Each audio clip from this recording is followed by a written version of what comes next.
How you been? Dude, hanging in there. It's been Yeah. uh it's been a whirlwind going from Simley to Prior Lake and then like with a kid on the way and Yeah. we Jenna and I bought a house in July. So it's been Sheesh. yeah, it's been a crazy like 6, 7 months here. And then we're getting into the like kind of really into the swing of things at the facility and off-season trainings and all that stuff. It's been nuts, but it's been Yeah.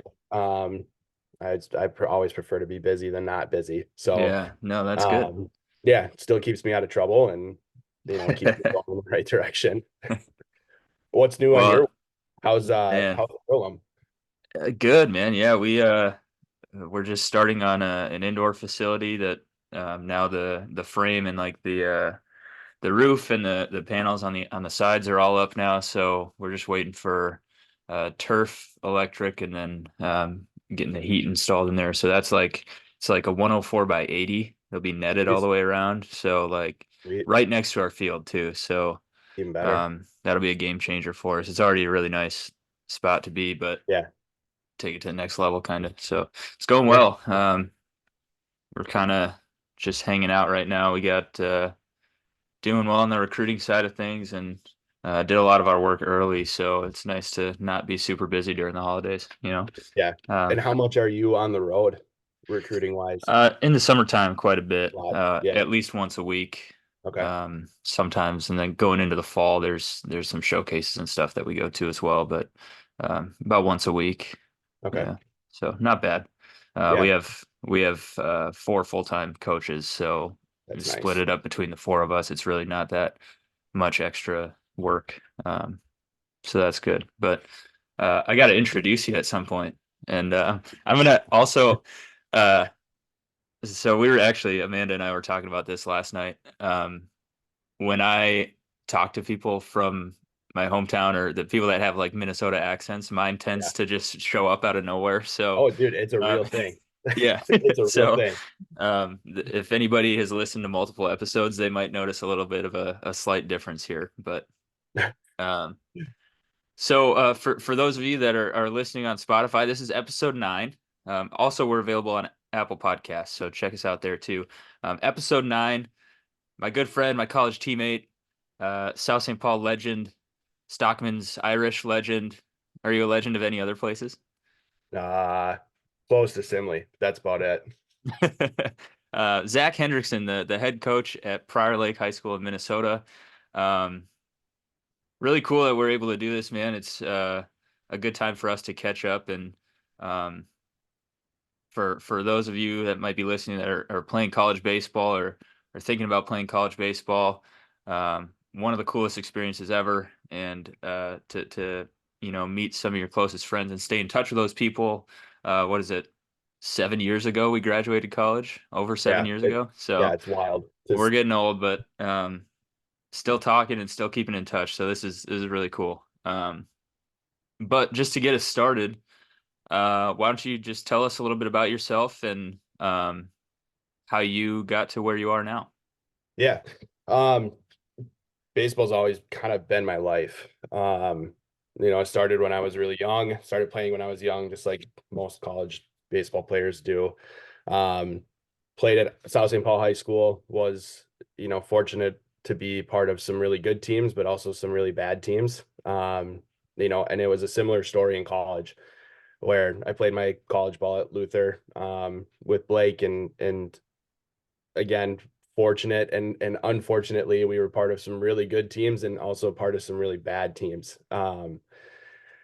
But it's the value of there's value to both being part of a really good team and part of a really bad team. Um, that's kind of gotten me, to my stepping stones of where I've been at today. Um, During college, I started coaching Legion. So I started coaching high school age kids when I was 19, Mhm. and haven't stopped since. So I'm going on I think this is year 10 or 11 for me, coaching high school kids. And so started out at the Legion level for a couple of years.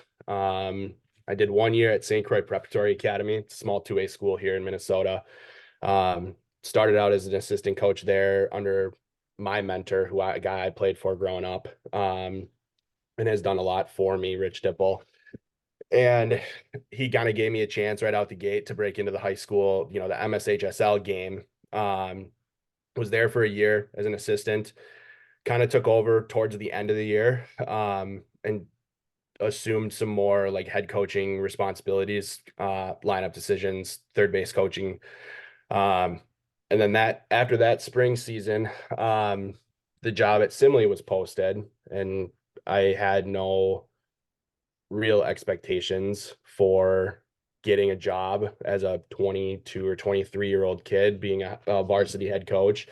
Um, Simply took the interview for some experience. So after I had a few more years coaching under my belt, that I'd at least gone through a head coaching interview.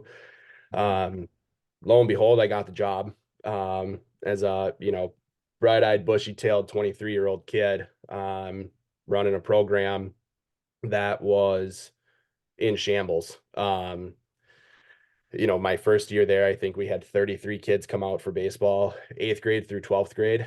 Um, and then my last year, so last year was my last full season at Simley. I think we had 76 come out. And Wow. so we doubled our numbers in, 4 or 5 years. Took a team that, was a kind of a perennial 2-win team a year. Took him to a section final in year 3. My assistant coach, John Heiderscheit, him and I have been together since the very beginning at Simley, and said, hey, like 4 years, we got to make some type of statement. Hmm. And sure enough, like we brought that team to the section final for, I think it was the second time in school history.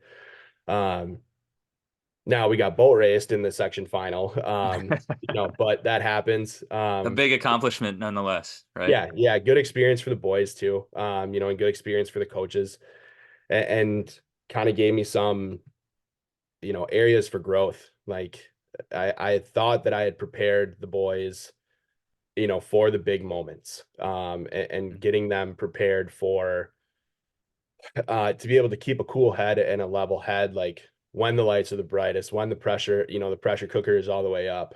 Mhm. So it was a lot of self-reflecting for me after that. I don't put it on the boys at all. Mhm. Um, they did everything they could. They played the best baseball that they could, and we came up short. But that for me has been a big growing, um, area for me. It kind of really transformed and changed how I coach during the season. Um, Mhm. because there's no there and with the understanding that there is no moment like a section final. Mhm. You can't replicate that. And so without getting too far down that rabbit hole, and then after that, I had a great 6 years at Simley. I absolutely loved it there. I still do. I love Simley. Um, it'll always have a special place in my heart. And then I was approached, by actually a group of parents and the athletic director at Prior Lake, and said, hey, I Yeah. think our baseball spot's going to be open. Would you have any interest in applying for it? And So they came to you. yeah, yep, I That's was on awesome. a shorter list of applicants. Hmm.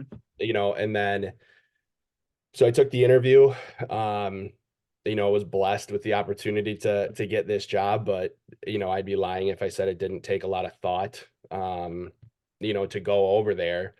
Hmm. But that's kind of, and I kind of jumped in with both feet, and now here I am coaching at Prior Lake. It's quite a difference going from, Simley, where it's not a small, school, but it's smaller than Prior Lake. Prior Lake's the Yeah. Yeah. top 5 enrollment in the state. Hmm. But learning the challenges and learning the nuances of coaching a program now that has 120, 130 kids come out for a high school program, and Historically pretty good, right? historically, yes. Hmm. And historically a ton of talent. Hmm. Just haven't seen that on paper talent translate to the field. Um, Sure. some shortcomings here and there, but that's not to, bash the program's history or anything. But I Hmm. think there's some changes that we can make coming in this year, um, that will have an immediate impact. very similar to kind of what Nickel did with us. Yeah. Yeah. It's year one impacts that can make a change very quickly. Hmm. And it's a similar thing that I did at Simley. We won 10 games our first year there. Um, and just 5 times as many wins as we had the year prior. So, Yeah. and so that's kind of where I'm at now. I've done some other coaching stuff in the club scene. Um, I've coached for North Star, which is Hmm. a bigger club here in the Twin Cities. Coached their 16U national team, their 17U national team, um, which has afforded me a ton of great experiences. Yeah. Some Traveling good all good over. players in that Yeah, there program. are. There have been They some come out studs. to yeah, they come out to Indianapolis Yeah. at least Yep. once every summer. So Yep. I saw like a dude that was committed to I think Texas A&M, just Yeah. 92, 93. Yep. No Yeah. big There's deal. some studs. And so it's been fun to be around that type of talent too. I truly think that's where I'm best served as a coach, like is with, Hmm. where we can have higher and more in-depth conversations about the approach, the mechanical side of things, and then, Hmm. the recruiting part of it too. Has something that I've been starting to get more and more well versed in as I've started to have more and more guys go the college route, Hmm. and talking with more coaches and establishing more relationships and connections throughout the country. I'm looking forward to being able to take those tools over to Prior Lake now, where we've got an abundance of guys that will more than likely play at the next level. Yeah. Yeah. Well, and I wanna go back to um, this a few minutes ago, but you were talking about how being part of bad teams and being part of good teams, just I don't think you can lose sight of how much value there is, especially when you do that with the same group of people, like what we did, right? And Yeah, I think that's where, um, not to steal the spotlight from you, but like that's where my my love for baseball really started to like come back, I guess you could say. 100%. Not 100%. that I didn't have fun my first 2 years, and um, all the credit in the world to Alex Smith for at least giving us an opportunity, and he did a great job recruiting there and brought us all together, and then to have Coach Nickel come in and all of a sudden we go from 12 wins to 20 wins, right? And I think we still ended up under 500, but like there's a big difference there. And then ultimately, shout out to the class of 2016 becoming the winningest Luther baseball program in history. Or winningest in the program's history. But to do that with the same group of people, I think there's just something, I don't know, there's something special about that, and I can't imagine uh, having a different experience in college. You know what I mean? Like, Yeah, 100%. And I think I that speaks why yeah, we are so close still. Like yeah, looking at our group of seniors, that went through all of the, you know, shit together. yeah, yeah. From the 8-win seasons to the 30+ win seasons to the ETR nights, like in conference championships, Hmm. national tournaments. Um, it's and it sounds cliche, and I'm sure it's like this, at a lot of other places too, but like it is family, like it's brothership, Hmm. like your brotherhood. Um, and that's a lot of those experiences that I've had more so at Luther, really kind of transformed me as what kind of coach I wanted to be. Um, Hmm. I've seen what works. I've seen, and I've also taken some things from, our first 2 years, things that worked, but they just weren't enough, Yeah, to taking, what we had with Coach Nickel on, okay, here's a little piece of Coach Smith's era. Here's a little piece of Coach Nickel's era. Like, I'm going to use this for the high school game. hmm, And I would say, realistically, Coach Nickel, Coach Dipple, who I mentioned earlier, like when people ask who, I model my coaching after, it's those two men without a doubt. yeah, And that's I just try and, quite frankly, like I try and do right by those guys. yeah. Yeah. and and it seemed to be working so far. So those two, and two completely different generations of coaches. Hmm.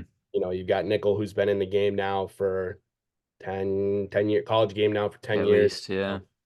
Rich Dipple was more of an old school coach who, started coaching when I was born, in the early 90s. So you kind of get to see the best of both worlds of it. And I think, there's some value in some old school coaching, but Hmm. understanding that we're coaching a completely different generation of players.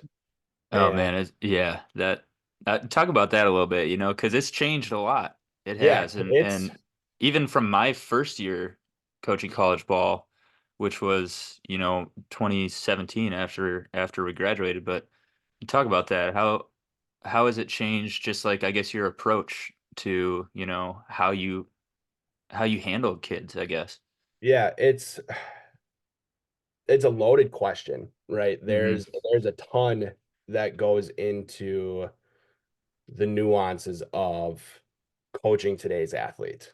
Um, I think the biggest thing that um, I've taken or the biggest thing that I've changed, like when I came into the high school world, coaching more specifically when I was the head coach at Simley, starting there. Um, excuse me. I was the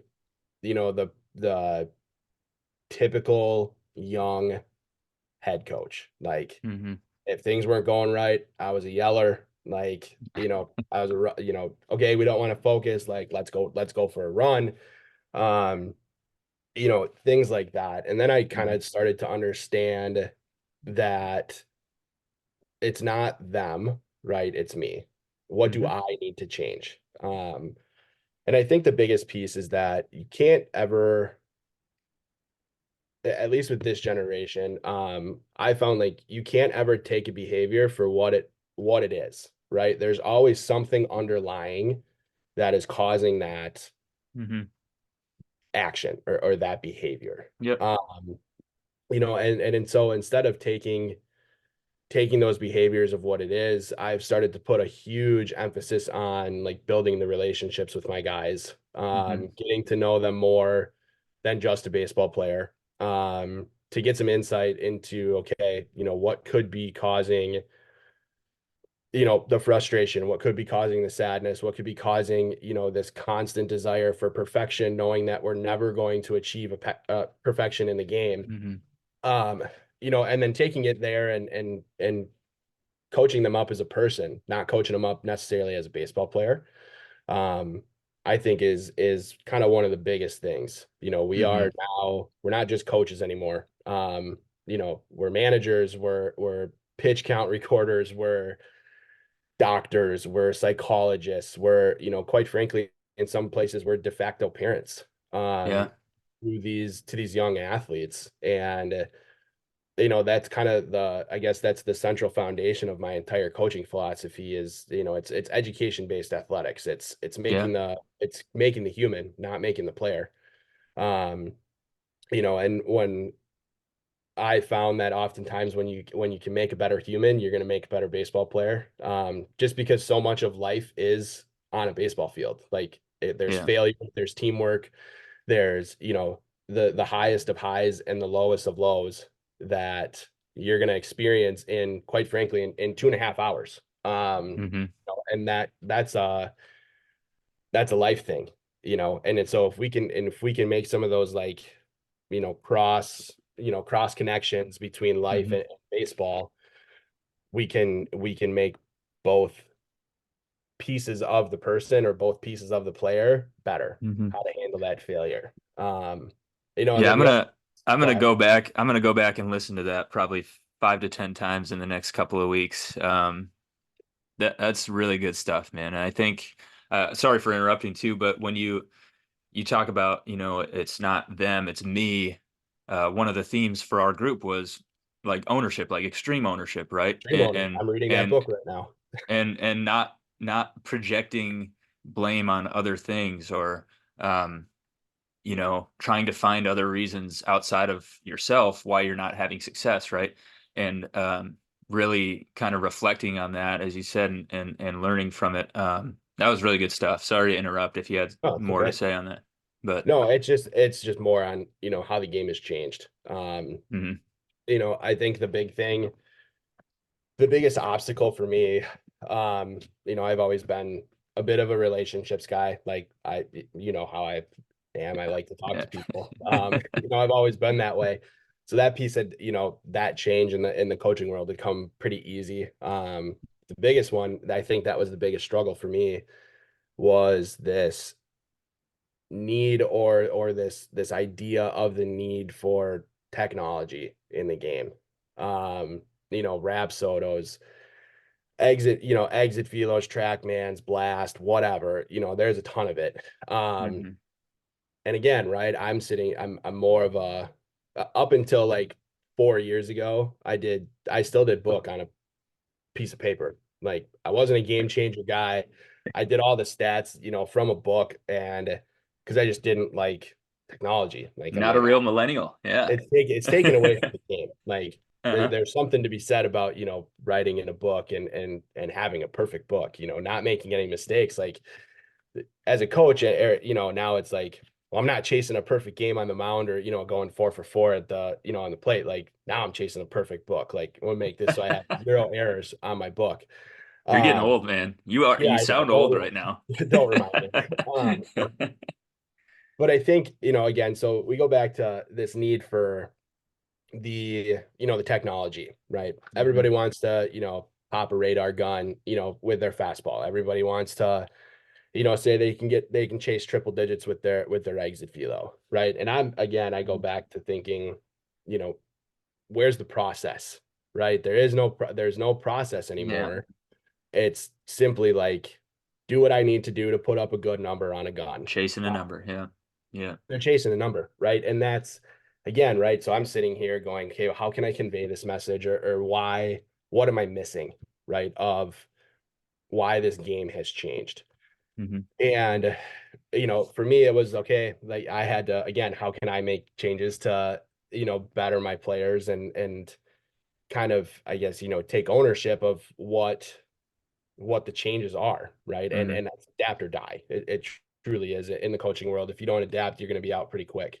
Hmm. Um, and so I kind of came to the realization that, with this generation of players, there's instant gratification for them, right? It's, oh, I don't know the question. Oh, I pull my phone out of my pocket and I Google it and I have the answer within seconds. Yeah. Yeah. Um, there is no more like, oh, I have to go to a book and read it, and look it up and find the Hmm. answer.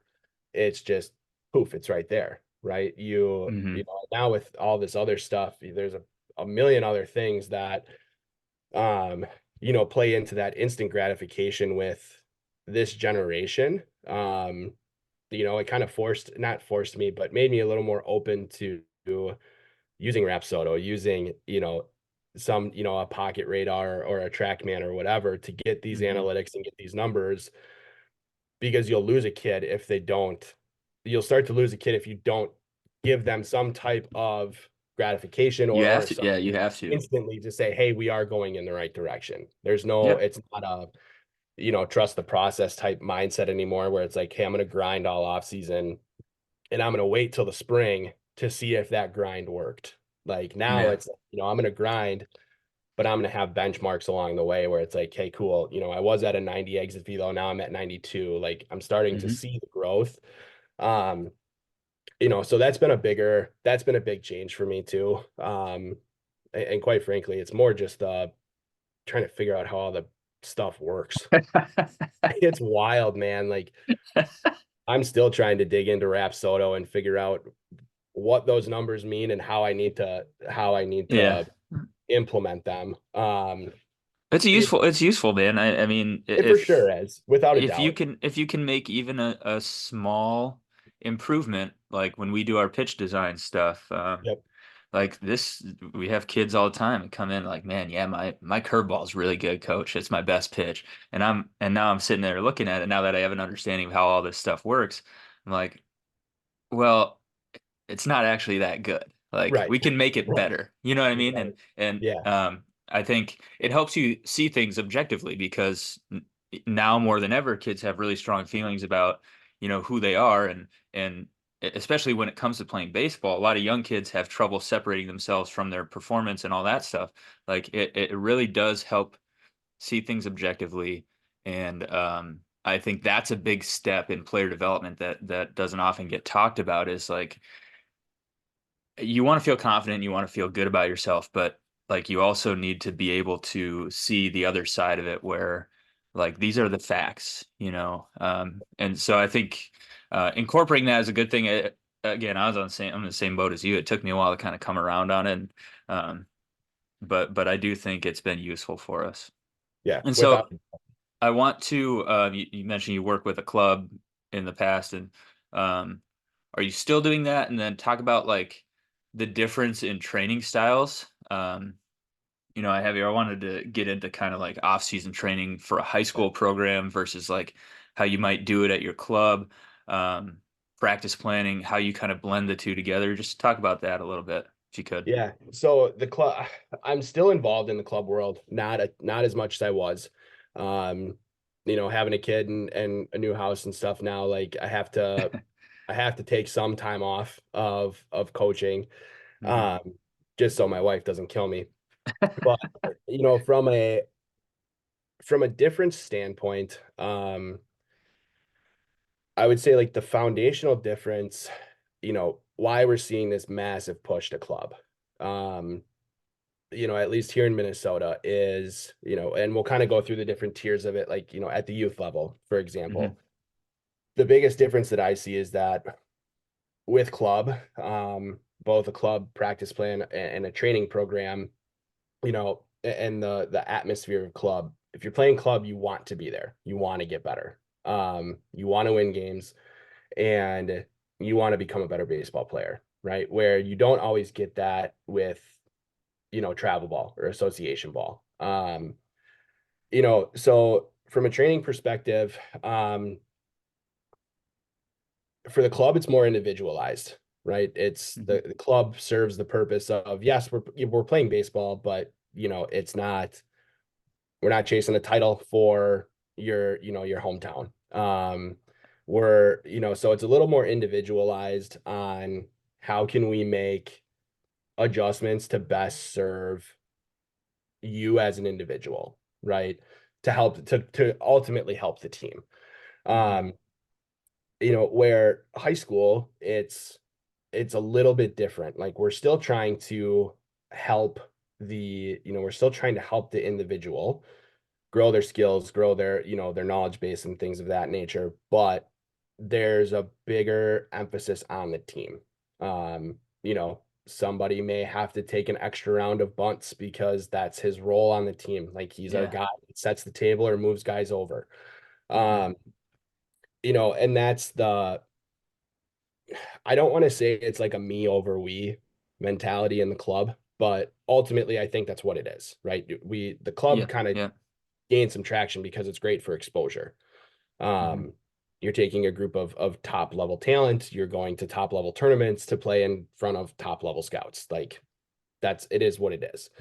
Yeah. Um, and then the high school team, and this is where I think uh, you have to be careful with the coaching world, specifically in the high school world, because you have to work with these kids to transition from me to we. Yeah. Like it is not just about you anymore. It's about the group. It's about the family of players that you're playing with. It's about in this case, it's about the Lakers or the prior lake across your chest. It's not about you anymore. Hmm. So I'd say that, that's kind of the more um, foundational difference. But from a practice planning perspective, there's not a ton of differences. Especially from club to varsity, Hmm. there's realistically speaking, once you do it right and once you do it for the first few times, the first 20 to 30 minutes of every practice should be self-run by the players. Um, Yeah. the routine remains the same. Hmm. And but I would say for club, it's a little more laid back. It's it's extra reps. It's, we're not putting in, team specific schemes that guys need to know because we're going to run this for the next 4 years. Mm, It's making sure you have basic coverages down. Um, so you can put together a good baseball game. mm, Kind of the nuts and bolts of it, and not so much of the nuances of, mm, pick plays and things of that nature, where high school is where we get to go a little more in depth. Because I know I'm going to have guys for 4 years, yeah, barring a transfer or an injury, or, God forbid, a guy quitting. But it allows me to, the high school, in which why I still am in the high school game. mhm, One, it allows me to build relationships for a longer period of time, but it also allows me to like scaffold with guys and say, hey, we're going to lay this foundation right now when you're a freshman. So by the time you're a junior on varsity, like this is going to be second nature for you. And yeah, once we get those, once we get that cycle through that first 4 years, that's when we get to start doing the really cool stuff, because the basics are already, second nature to us. So we can put in more yeah. advanced big plays, or, cover it, bunt coverages, things like that. Um, but that's kind of I guess the differences of, high school versus club. Yeah, and I mean this happens at the college level too, right? Like we have guys from August to December and then January to hopefully June, right? But I have kind of a stance on that too. Is like I don't care if you want to go home and train with a different coach or at a place where you're trying to make yourself better, right? But similar to what you said, like if we need a guy to, you know, five more rounds of bunts off the machine, whatever it is, like I might have a guy who, is like 79 to 82, but has really good stuff and throws 3 or 4 pitches for strikes. Like I don't know if I want to really have you throw too much harder. Like, Right. yeah, I don't want to bring you up to Right. hitting speed, man. And but the point is, like, I hope that those people understand their role within our program, but then when they want to truly, try to get the most out of themselves by training at an individual level or in a different kind of environment, I'm perfectly fine with that. Like, I give guys a program for the winter and when they go home for the summer and all that, but like I don't mind that there's two separate things, I guess is what I'm trying Right. to say, right? Yeah. Like I'll teach you how to be really good at your role and how to get better and all that stuff, but I don't need everybody to throw 90. You know what I mean? It'd be nice, but I don't Yeah. need that. But So, that's and that's refreshing to hear, because it's not that way everywhere you go, right? And I think mhm, ultimately what it boils down to, it's, and why I think we're coaches, right? It's not for the ego, you know back pats of yeah, like, oh yeah, I right. took this kid, and made Yeah. him this great player. It's like, no, we're just here to grow the game, right? Hmm. And make it so the game that we love and the game that has given us so much stays around. um Hmm. so I'm kind of in the same boat. I don't care what you're doing. Go do something. Yeah, I don't care what Yeah. club it's for. Doesn't have to be mine, doesn't have to be your buddies. Like, just do something to play baseball and get better, because that's going to And make the game better. yeah, and I think the hardest part is just making sure that I don't want to say those kids can flip the switch, but that's kind of what it is, right? It Like for sure is. you have Yep. to be able to understand the difference. Like when you're at your club facility, you're like, okay, this is about me. This is about myself getting better. Um, Hopefully we can have fun, maybe win some games while we're at it. But then when you come over to our program, it's it's like, what can I do to just help us win more games, Right. basically, right? And that's where, and I have a hard time trying to get guys to buy into that, I guess, mode of thinking too, Mhm. where like, yeah, man, how can I become really good at my role, even if I'm not the number one starter? You know what I mean? Like everybody wants to be the guy, but not everybody can be the guy. And Right. I just, it's hard to get kids to understand the difference, um, I guess, between getting better individually, but then, making sure you can do your job that either you earn or is assigned to you, basically. So, Yeah, for sure. And um, I think that, you know, I look at our group, right? our Yeah. 2016 group, how much we had of guys understanding their role. Oh, it's And unbelievable, man. right. And I mean, Yeah. like, right. And use me for example, right? I started quite a few games my freshman and sophomore year. Um, junior year started to my role diminished a little bit. Senior year, my role diminished a little bit more, but it was the Nickel did such a good job of making sure that I cared, and not even Yeah. forced, but showed me how much I cared about everybody that was in that dugout. Where it's Yeah. like, it ain't for me. I'm doing this for, I'm Yeah. taking extra ground balls and helping Bryce Hinks because Bryce Hinks is going to help us win baseball games. And I'm Yeah. tired of losing.